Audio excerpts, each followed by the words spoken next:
hungry. Yeah. Hey. All right, we ready? You ready? Hi, everyone. Is it still morning? Yes. Good morning. Thank you all for being here.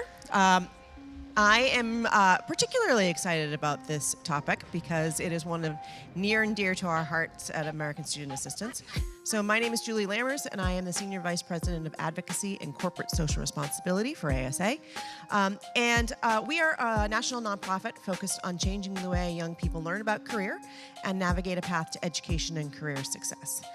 And one of the things that we are particularly interested in is trying to understand how do we ensure young people at a much earlier age have exposure to career and have the ability to understand who they are, where they fit in the world, and how to navigate a path towards success. We think fundamentally this is happening too late for most students. Thinking about what you want to do, where you want to go when you're a junior in high school has ensured that you've missed a lot of opportunity, whether for particular course planning, for experiencing work-based learning opportunities, and for really narrowing in on the types of post-secondary education that might align to your long-term interests. So we are very focused at ASA on trying to understand how we can get young people more exposure to career no later than middle school, knowing that a lot of young people actually foreclose opportunities for themselves if they haven't seen them by that point in their life. So we have a panel of experts today that is looking at this issue in detail. ASA undertook research with an education strategy group probably about a year ago, 6 months ago, to look at where policy exists throughout the United States to really drive opportunity for career-connected learning in middle school and more career exposure. And so Education Strategy Group did a scan of all 50 states, understanding what the policies were. I think the most impactful part of the report, in my opinion, was the conversations we had with students to understand how those policies are actually translating to practice, and hint, not very well. To really figure out how can we drive more opportunity in this way? How can we inform states what some best practices might be, and really begin to expand the work that states are doing around career exploration in the middle grades. So with us today, Kathleen Mathers, a principal at Education Strategy Group, who really led our research and can talk through some of the outcomes that we found in this work.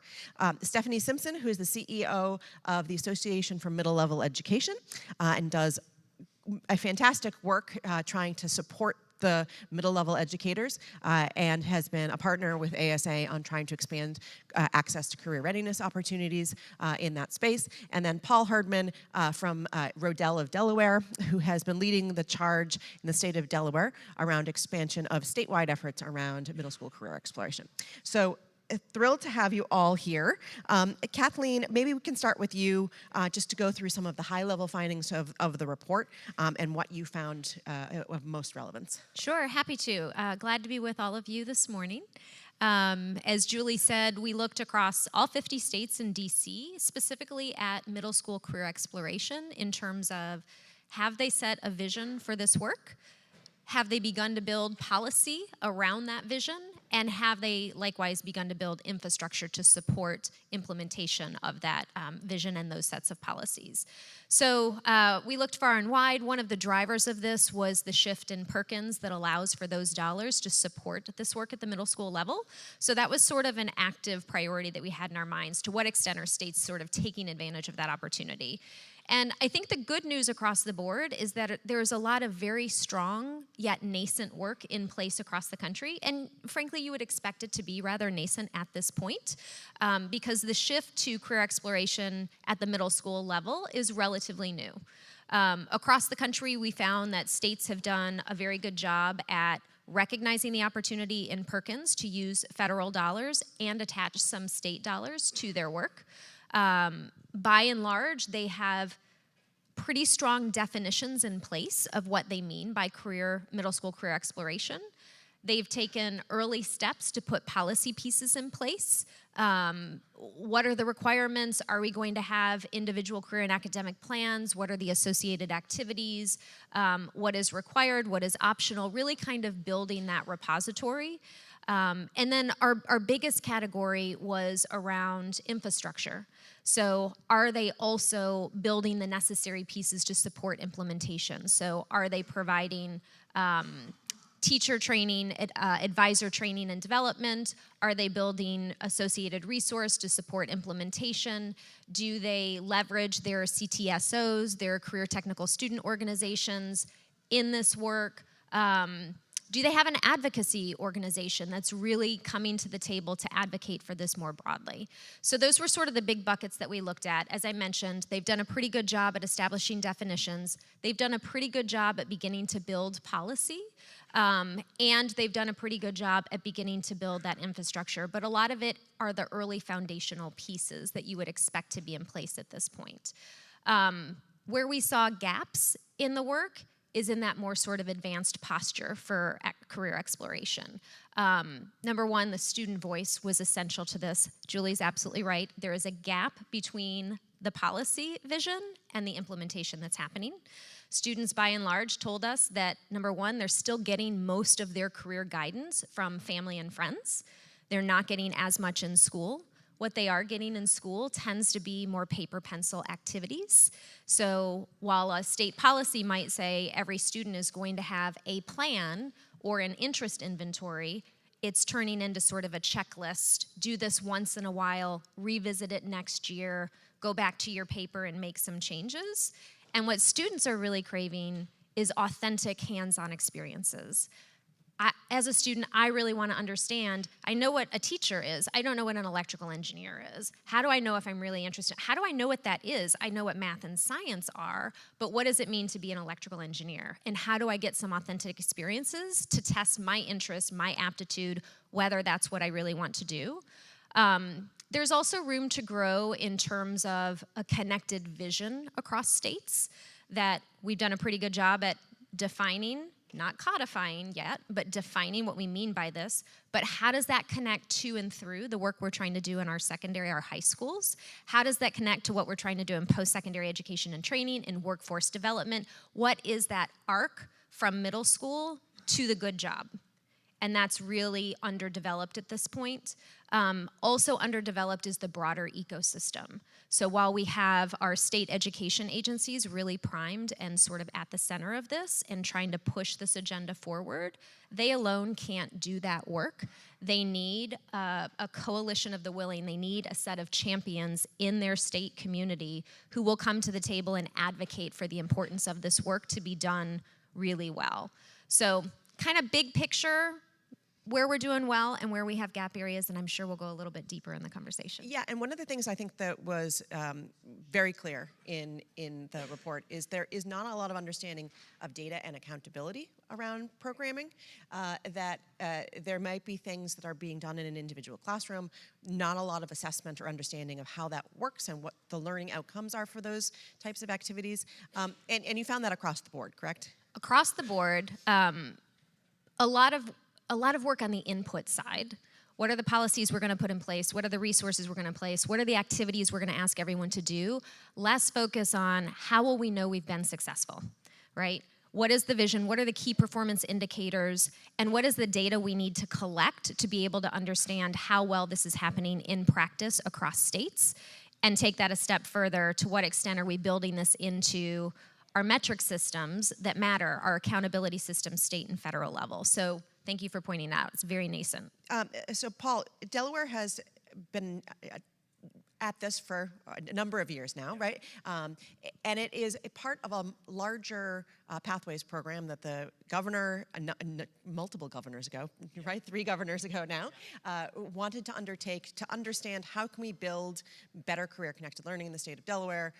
And over the last few years, really trying to move that down into the middle school space, understanding that the pathway programs that you're building you only get halfway there if young people don't go into those pathways with an understanding of why they're there, what they're interested in doing. Can you talk a little bit about the process of getting this program up and going and why this was such a priority for the state of Delaware in general? Sure.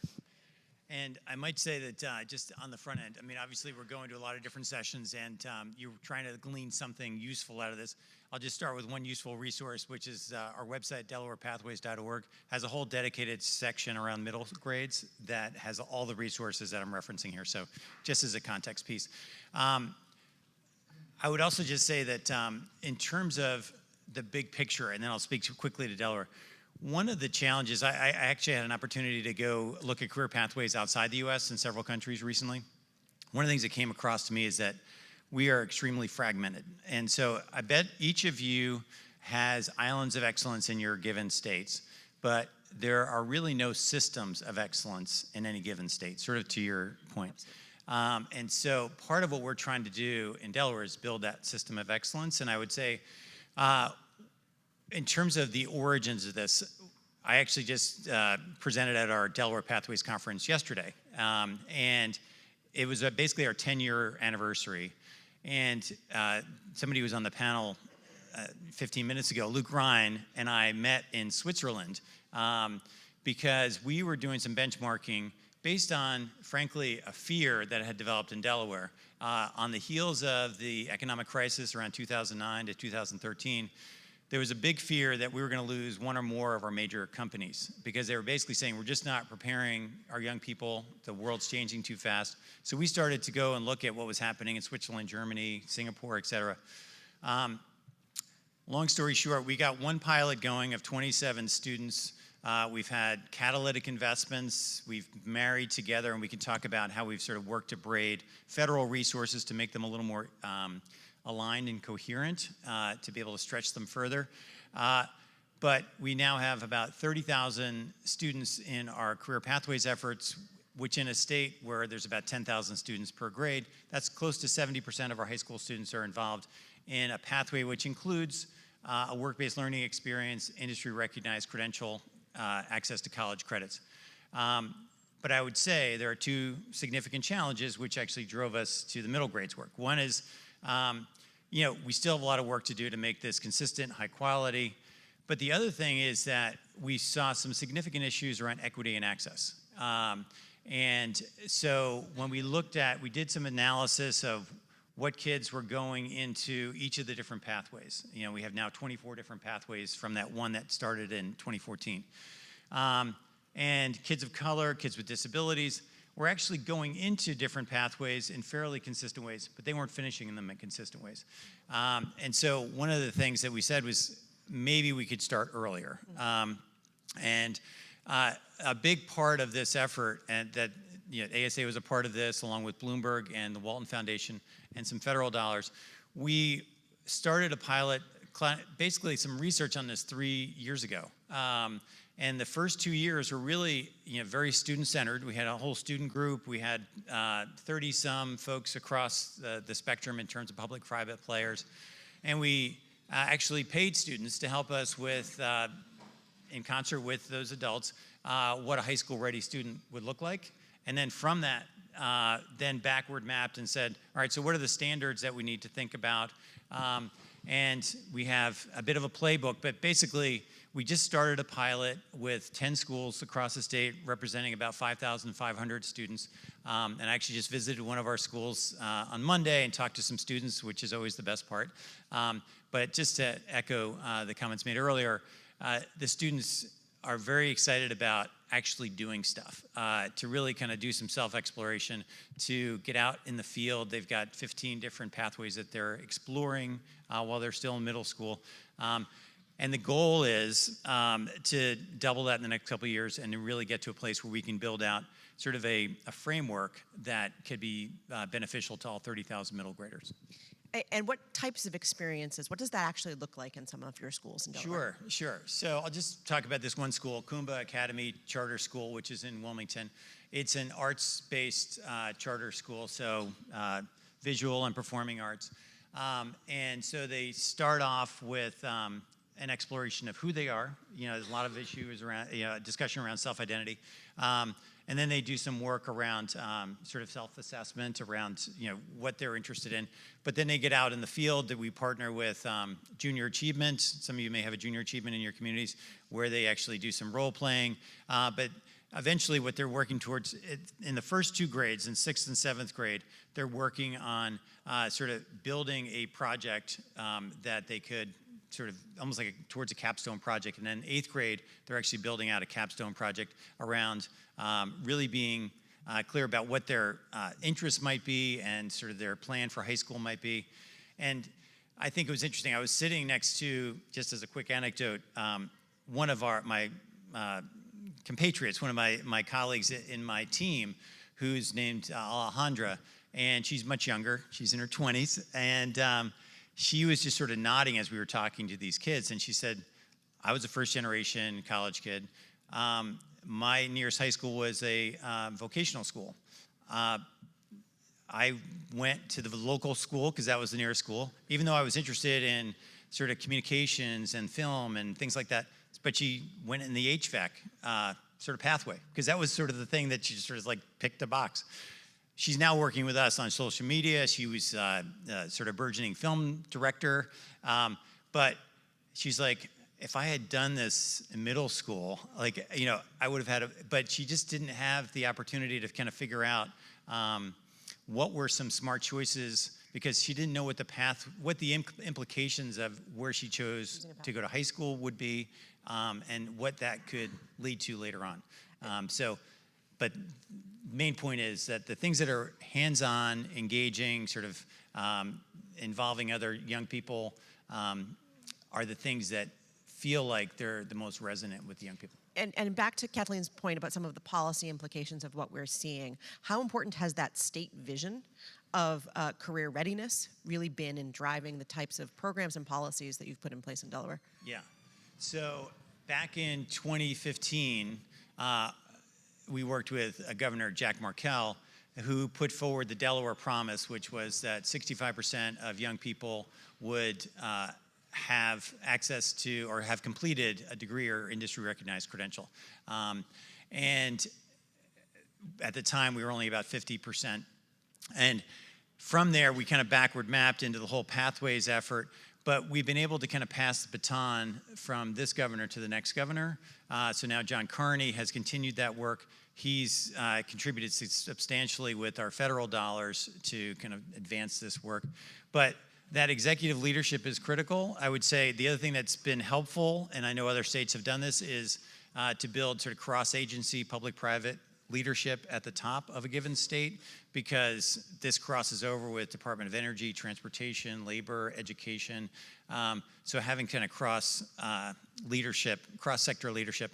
But then what we do, and probably many of you in this, you know, sort of nonprofit space might do, is we have a group of folks who actually do the work. You know, there's sort of the people at the leadership level. Talk about it. Yeah. So the people like Luke Ryan, who sort of at the time was the head of CTE, the director, who was in the weeds working on this, or those people also meet and work on implementation plans and meet on a regular basis. So it's sort of that combination of high-level leadership, the bully pulpit, and then sort of also building in the infrastructure to actually do the work day to day. So Stephanie, one of the things that we see generally at the moment with career exploration is that it is a passion project of an individual educator, which is not necessarily sustainable. You've done a lot of work at AMLE to try to provide guidance to teachers as they're trying to undertake these efforts. So why is career readiness a priority for your organization? That you're trying to do it at the teacher level as we do it at the system level, but you have made it a real priority. Why is that the case? Yeah, I think developmentally it tells us that this is the right age. They're primed for it. 10 to 15 is the second most acute developmental phase other than birth to age 3. And we know that during this time, students are thinking about the world, their place in it, their capacity to think more abstractly is growing. So it really makes a lot of sense to introduce them to their options at this time, to let them think about their identities. At the same time, we also know that while a student might not drop out until they're a sophomore in high school, they're starting to think about it in 6th grade. If we aren't engaging them at that middle school level, we've lost them. That's why we call middle school the last best chance. So it was really critical for us to like you said, a school might do one career day and that's it, and another school might have really integrated pathways or robust exploratory opportunities. And I bet if you ask both principals, they'd say, yeah, we do career exploration. So it was really important for us to give frameworks. We never are prescriptive because we know every school is different, every school setting and community is different, so they need to have a solution that's tailored to that community.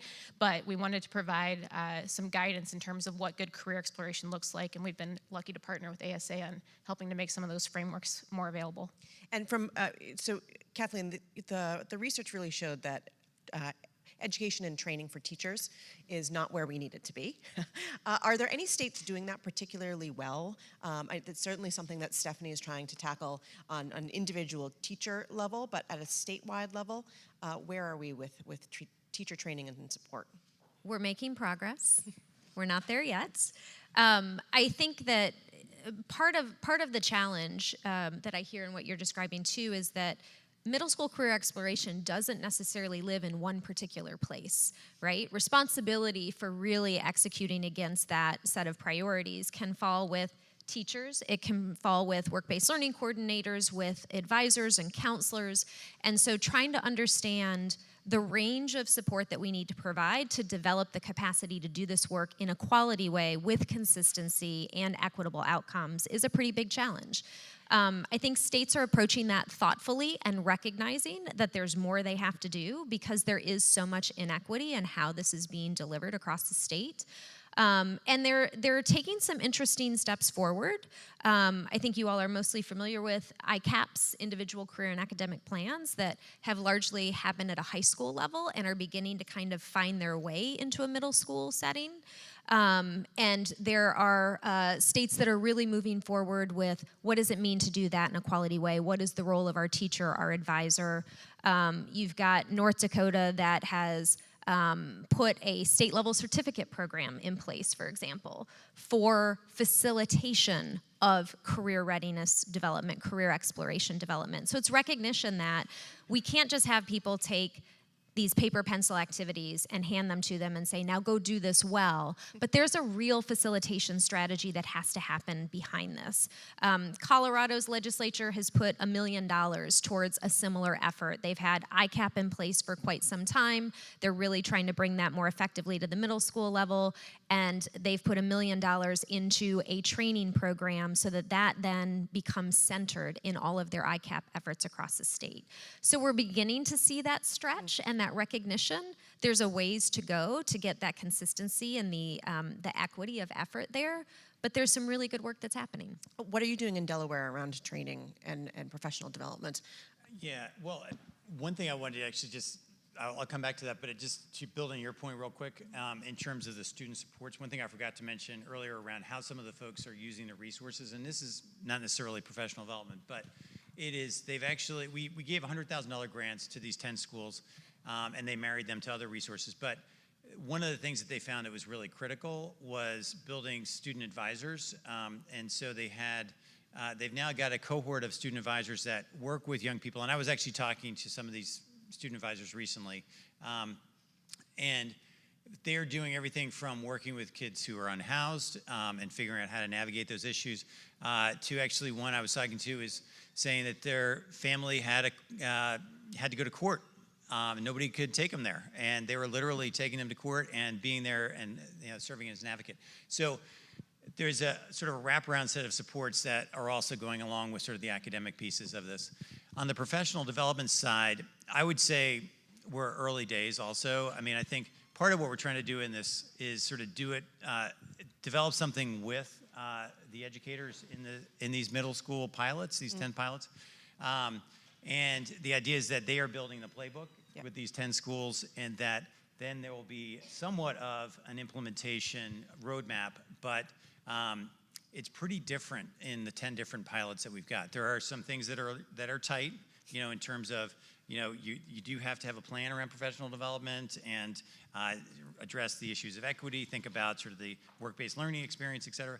But the specifics on that are still kind of being developed in each place. And so we don't have a consistent professional development across the board on that, but that's what we're building in this pilot. Stephanie, so career readiness is a policy priority for AMLE. What types of intervention supports, policies are you encouraging states to undertake, or even the federal government to undertake to expand this work? Yeah, in addition to opening up more funding to do this work at the middle grades, we do want to be, the one area where we express some caution is that we'll get approached a lot that, hey, we've been doing this at the high school level for a long time. We realize that's too late. We're just going to dump it down in the middle school now. And we strongly advise against that. It needs to be tailored to the unique developmental phase of those students. It needs to be low pressure, low risk. They need to be able to be truly exploring and not be tracked into a particular path. But we know that it's really important that it happen. I talked to a principal last week who said, we're making students make all these really important decisions in ninth grade, and we've given them no lead up to do that. You're making these decisions that are going to be impactful for their high school and their career, and have not given them the tools that they need to be successful in making those decisions. So it's more about opening up access and opportunity in the middle grades, but also giving them a framework at the state level, like we've talked about, to do it successfully. I'd also just tag on to that, like context-wise, the rate at which new occupations are forming is unprecedented.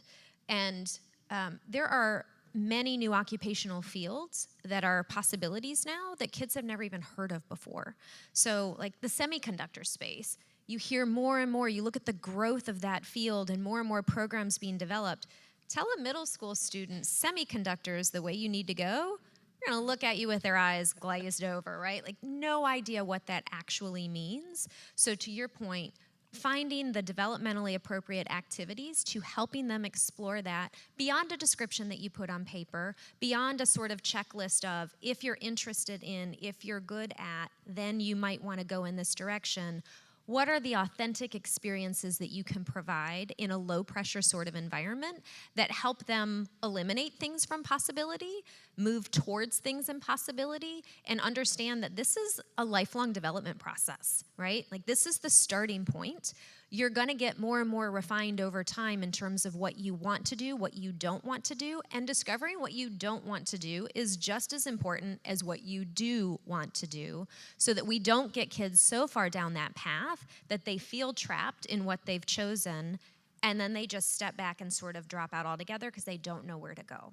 Julie, could I jump in on that? Of course, real quick? absolutely. Sure. So just in terms of like the changing economic landscape, so as a volunteer job, I also I chair strategic planning for our workforce development board in Delaware. And so one of the things that we're seeing is that there is literally a talent shortage in every sector, which is probably the case in most of your states. And there are some traditional paths like healthcare and education. And we actually have roadmaps for that. Like we can show now, all right, in middle school, as you think about high school, you should be thinking about these courses. Here's where there's teacher academies where you can do a practicum. And then once you get out of high school, here are some scholarship opportunities. Like there's a whole path. But to your point, Kathleen, there's a whole slew of new jobs. So, and this is actually a huge opportunity. And so I referenced Luke Reiner earlier with the U.S. Department of Ed. There's literally $2 trillion that is going across a range of workforce development efforts, from green energy and hydrogen, et cetera, to semiconductors, et cetera. And there's a workforce component to every one of those pieces. So if we can tie this burgeoning effort around the middle school work, the high school work, around building these talent pipelines to these emerging industries, we could be addressing the equity issues and the redesign issues around high school, middle school, as well as helping the country in this global arena. That leads into a question that I had. So back to Stephanie's point around one of the biggest priorities needs to be funding. Kathleen, the research shows that some states are doing that well in seeking out sources of funds. Delaware has done it particularly well in braiding together both federal, state, and philanthropic funding to move this agenda along. Maybe start with you, Kathleen, around what you're seeing from a funding perspective and where funds for this type of activity is coming, so that as we're thinking at AMLE, at ASA, what we're advocating for, where are the opportunities? Yeah. Because funding does exist, given the examples that Delaware has set on being able to think creatively about what pools of funding to pull from, but what are you seeing states actually use? So we know funding exists. Mm-hmm. we wanted to see in our research, do states know that funding exists? Do states know that the changes to Perkins allow them to pull this work down and they have a funding source that can support this work at a middle school level? Across the board, we're seeing that most states are attaching federal funds to this. They are putting state funds to this work as well. And in some cases, they're bringing in private funds. But not all states have actually written into their Perkins plans that Correct. funding can be used in middle school. And so Right. next month when they're due, hopefully some of them will change that. But And another bite at the apple. exactly. Yes. So sorry to interrupt, but there are those pockets, and states are doing some of that. Yes. But Paul, how have you done it in Delaware to think differently about the types of funding you're using and sort of the allowable uses of funding Sure. to make it possible? So, I mean, we're actually in the midst of doing the work with Perkins to make sure that we're fully leveraging that, and also to potentially change some policy. It might be legislation, might be regulation, to be able to kind of stretch our state dollars to go down to the middle grades level around the CTE work. But in terms of the braiding of funding, we didn't really have a lot of private sector funding right out of the gate. And what our State Department did, which I thought was pretty smart, is they basically realigned our outcomes for ESSA, for Perkins, WIOA, et cetera, all along the same set of outcomes. So there was the same language. So as schools were reporting this, districts were reporting it, it was against the same set of metrics, and the dollars could be used in the same way. And what that enabled the state to do was actually create a pool of funds that they could say, all right, and this is really a key to why we actually expanded so quickly from 27 to 30,000, is that we were able to say, we have a pool of money, here's a simple plan for how you can build a pathway system for one pathway, and here's some resources and some support from the state for how to do it, because they had sort of amassed these federal resources in a common way and felt like they could use it creatively. So it really was just using available resources that any state would have access. These are all formula dollars that weren't competitive. And then we married onto that some private philanthropic dollars, and then more recently, some of the ARPA money, the federal dollars also. And the idea, and this is maybe for those who are state level intermediaries, we more or less went to Julie and others and said, here's what we think a good 3-year plan looks like. And then fortunately we had flexible partners who said, hey, we'll work and say this is our piece of that, rather than us sort of trying to discern what a given funder wants and then designing something discreetly for lots of different folks. We had one coherent plan, and others fed into that. But part of the ability to pull together multiple pools of money is really having a dedicated vision, right? It goes back to... So we did have a strategic plan. Yep, and what the governor is willing to commit to, what the governor is willing to ask the federal government for, right? And ensure that there is consistency, that you're making a priority that, yes, this program over here might not get funded because I am dedicated to building a pathway program or whatever it may be. So some of that is that vision piece. Well, and I think that one thing we want to be careful of, like you're pointing out the diversity of financial resources that need to be brought to bear, which is really important to be able to get this work to all kids. If you become overly dependent upon your Perkins dollars, for example, you're focused very narrowly on CTE. So to be able to serve a much broader range of students requires the diversification of funding sources in those more difficult decisions. Yeah. So I think we are, as you say, Kathleen, very nascent stages in a lot of this work. Thinking about what we can practically do. The report comes up with some policy recommendations, some things states can do to begin to move in this direction. If there are one or two things as a place to start, what would you recommend be the first thing that people do as they leave this room or communicate to their states? Oh, just one. That's hard. You can have 5 if you'd like, but I didn't want to put too much pressure. I think that the big picture gap areas are the things that have to be really addressed. Number one, the continuum. that you can't have your middle school policy disconnected from your high school policy, right? There has to be a through line between those different pieces. And associated with that, as we mentioned before, what does success look like? What are the key metrics? What are the outcomes that we're driving for? And how are we going to know if we got there? So if we have the stronger middle school policy that's connected to the high school policy, that we know we're looking for particular outcomes, and then we're collecting data against it so we understand what this looks like in practice at a local level. I think the combination of those things can be very powerful. Right now, states can't say with any meaningful degree of confidence, what does this work look like in every district across the state? How many students are being served? What kinds of supports are they being given? If they're completing action plans, career and academic plans, how is that really driving choice? How is that connected to their course taking, their work-based learning experiences, their credentialing opportunities?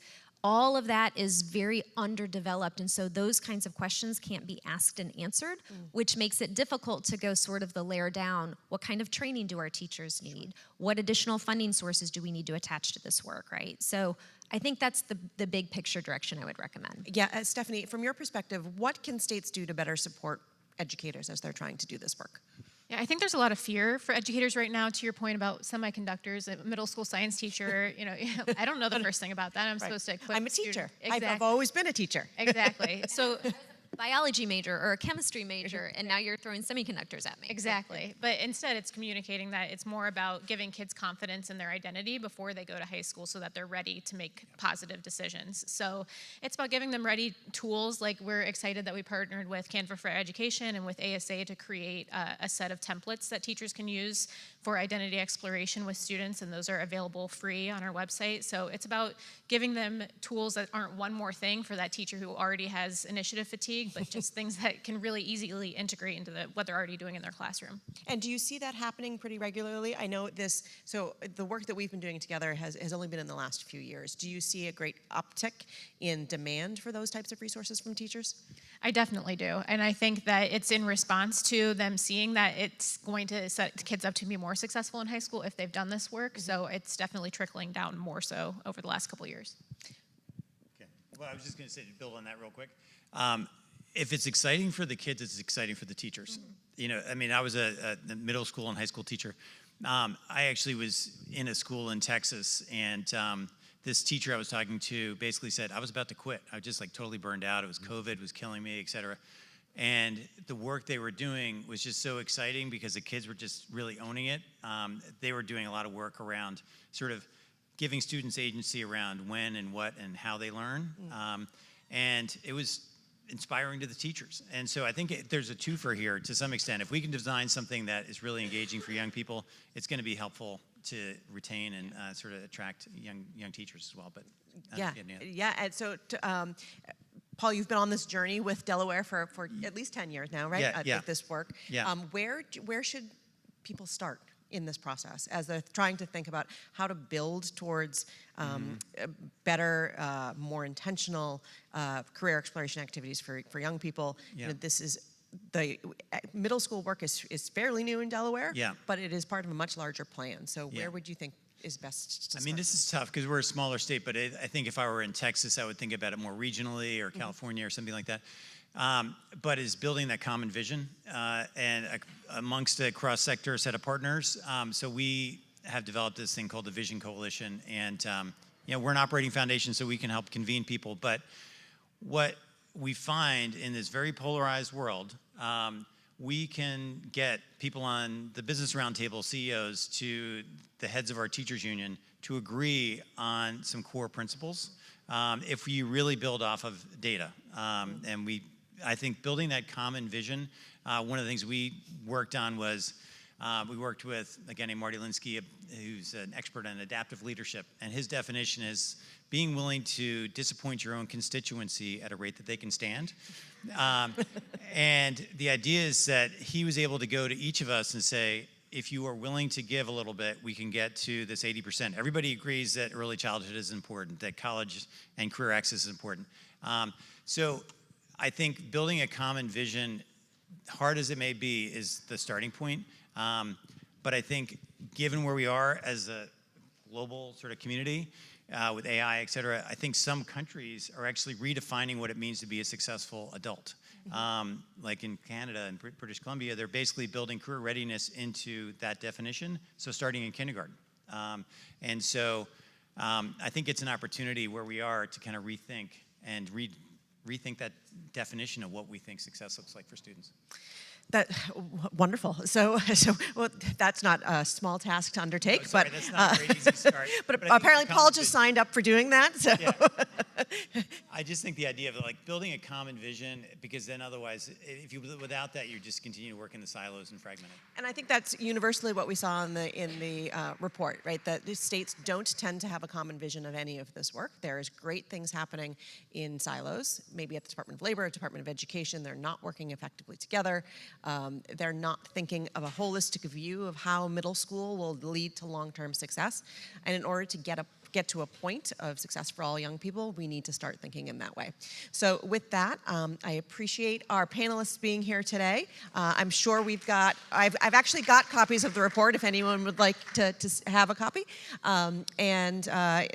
Panelists are welcome to stay and answer questions if you had them. So thank you so much for joining us, and have a great rest of the conference.